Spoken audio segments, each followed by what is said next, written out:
My name is Kirsten and I am the teacher. My name is Katz and I'm the athlete. Racket sports, badminton. Picture of bell tennis ball, large birdie, bell wristlet, badminton racket, sound source, tactile maps, tactile badminton diagrams, artist's figurine. In this video, we are going to be talking about how to adapt badminton for PE for students who are blind or visually impaired. Please check out our striking and receiving skills videos for racket sports for more information about how to teach these skills specifically. As with all skills, pre-teaching is essential to ensure that the athlete comes in with the same foundational knowledge as their peers. Okay, Kat, in my hands I have our badminton racket. It has a circular head, and in the center of the head is the sweet spot, which is where you want the birdie to hit. And it's pretty lightweight and quite long. And at the bottom is the grip. And I'm going to hand it to you and you can take a look at it. And whenever you're done, you're welcome to place it down on the ground next to you. Two other pieces of equipment that we will be using are our birdie, which is our standard badminton birdie, and there are a couple of different ways that a badminton birdie can be adapted to make it accessible for students who are blind or visually impaired. Some people do also add a bell to the inside of the birdie to make it audible. You can also use a bell tennis ball for badminton, and this is a great way to use a piece of equipment that is already naturally audible. Use a tactile map to familiarize the athlete with the court. Kat, on our tactile map, I have at the center of the map, there is a long line, and that is our net. Something that's unique about badminton is that the net starts at about 5 feet off of the ground, and then it continues for about a foot more to be about 6 feet tall or so. But underneath that, from the ground to about 4.5, 5 feet where the net starts, there is nothing. And the ball has to be hit over the net. With our badminton birdie, we aren't going to have it bounce on the ground. We want to keep the birdie up in the air the entire time.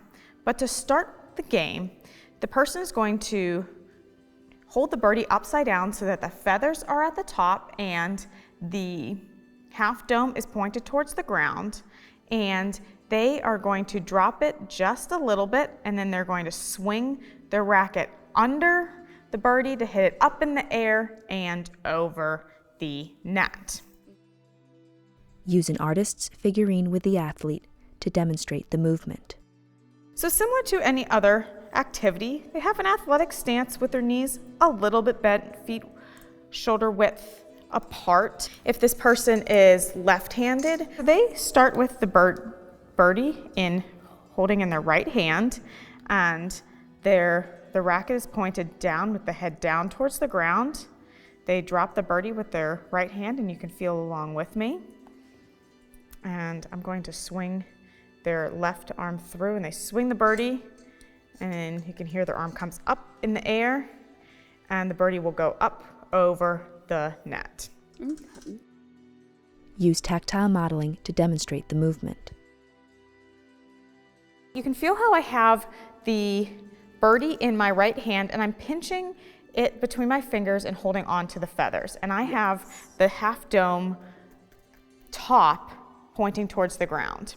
You can feel my arm as I swing my arm back. I'm putting my hand on your shoulder and Great. elbow. And I'm going to swing it back, and as I swing forward, I strike the birdie and it goes up in the air. Would you like to try that a few times? Yes. Excellent. So I'm going to hand you the birdie and the badminton. Since you're left-handed, I will come along to your left side, and I want you to take one practice swing, and then once the racket hits the birdie, you can swing and hit it towards our net if our net is out to my left. Does that make sense? Yes. Great. Kat swings the racket and hits the birdie. Excellent. The skill should increase in difficulty as the athlete progresses.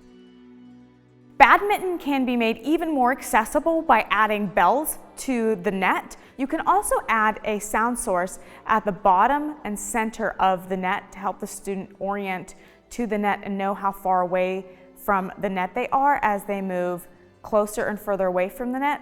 Additionally, having someone commentate from the side about where the ball is coming and where it landed, either through verbal communication or, when appropriate, using a tactile map to describe where a ball landed, helps a student to develop a conceptual knowledge of what is happening in the game and makes it more accessible. And so that was an overview of how to make badminton accessible to students who are blind or visually impaired. With good communication and accessible equipment, the skill of badminton can be made fully accessible to all students. For more, visit the Sports Adaptations page at www.nwaba.org. Thank you for watching.